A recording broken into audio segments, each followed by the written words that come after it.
Bonjour tout le monde, comment allez-vous? Écoutez, nous sommes le 19 janvier 2022 et il y a beaucoup de nouvelles qui affectent un peu tout le monde avec la COVID-19 et j'ai fait une vidéo ce soir que je vous invite à partager dans vos réseaux respectifs, s'il vous plaît. C'est très important. Parce que là, on vit une situation, tout le monde, au Québec, qu'on ne peut pas accepter, qui est intolérable. Première chose, les non-vaccinés.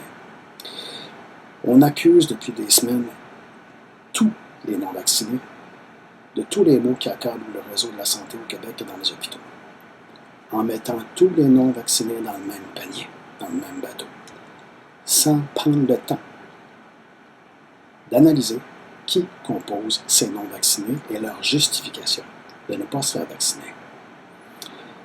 François Legault, premier ministre du Québec, comme chef d'État, alors que son rôle fondamental et primordial est de se comporter dignement comme chef d'État, avec abnégation de lui-même et sur un ton rassembleur, a choisi de stigmatiser les non-vaccinés au Québec. C'est un fait, tout le monde en conviendra. Et là, je m'adresse autant à ceux qui sont favorables à la coalition Avenir Québec, au parti de François Legault, que ceux qui sont contre. Tout le monde.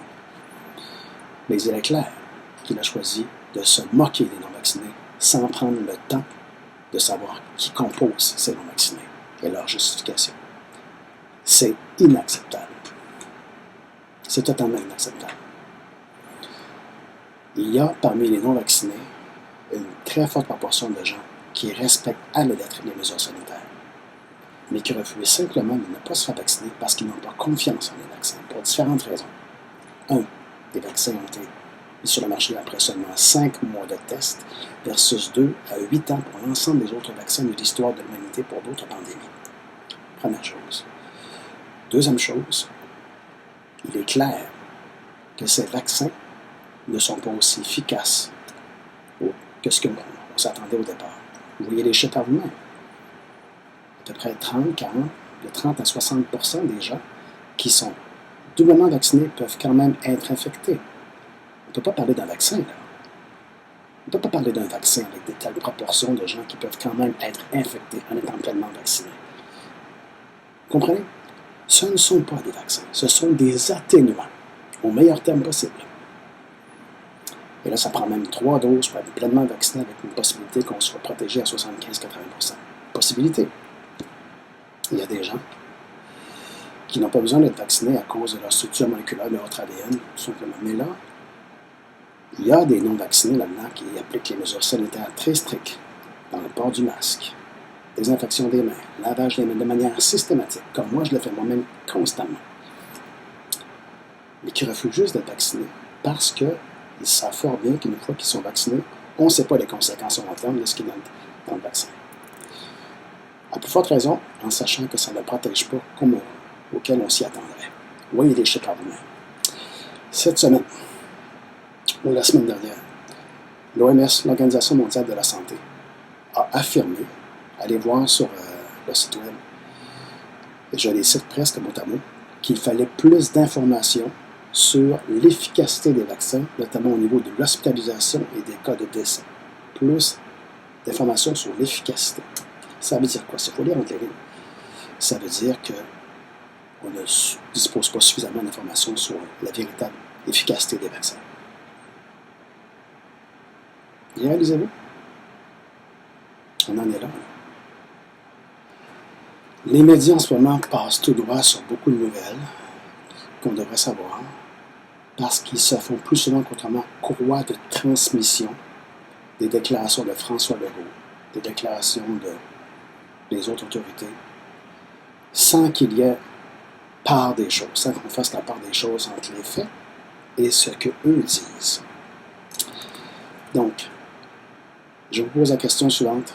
Acceptez-vous de vivre dans un Québec où on stigmatise les non-vaccinés, où on ouvre la voie à une société où la haine s'installe entre vaccinés et non-vaccinés, où on incite des gens à juger les non-vaccinés en les mettant tous dans le même panier, dans le même bateau, en prenant pour acquis qu'ils sont tous des irresponsables? Est-ce dans ce genre de société-là que vous voulez vivre? Je suis sûr que non. Moi, pour commencer, évidemment. Alors, partagez ma vidéo si vous êtes d'accord avec moi. Je suis sûr que vous l'êtes. Est-ce qu'on a envie de stigmatiser, de juger des gens non vaccinés sans pour autant prendre le temps de savoir leur justification, leur argument de ne pas être vacciné? On les catalogue trop vite, trop rapidement, tout le monde dans le même panier. On ne peut pas accepter d'avoir un premier ministre du Québec qui ne fasse pas de cet enjeu-là une priorité, de ne pas juger quiconque dans ce combat auquel on a tous soumis. Il y a des non-vaccinés qui sont totalement responsables des mesures sanitaires. Mais juste sur la question du vaccin, ils ne sont pas d'accord, pour des raisons tout à fait valables. Et ce ne sont pas des gens qu'on va trouver dans la rue et qui portent jamais le masque et ne font pas attention. Alors, ne cataloguons pas tous les non-vaccinés comme étant des irresponsables, s'il vous plaît. Mais là, on en est rendu là. Et j'ai constaté cette semaine, encore plus ce soir, des extraits de télévision sur différents réseaux de télévision où des gens s'expriment avec une haine, une incitation de détester publiquement en ondes tous les non-vaccinés. Je ne donnerai pas de nom, mais j'ai vu un exemple tout à l'heure que je trouvais tout à fait épouvantable. Une émission de forte écoute sur un réseau de télévision important du Québec. Et c'est ça, c'était des enfants qui s'exprimaient, qui incitaient la population à se faire de plus en plus mordant à l'endroit des non-vaccinés. Est-ce que c'est un régime d'amour, ça?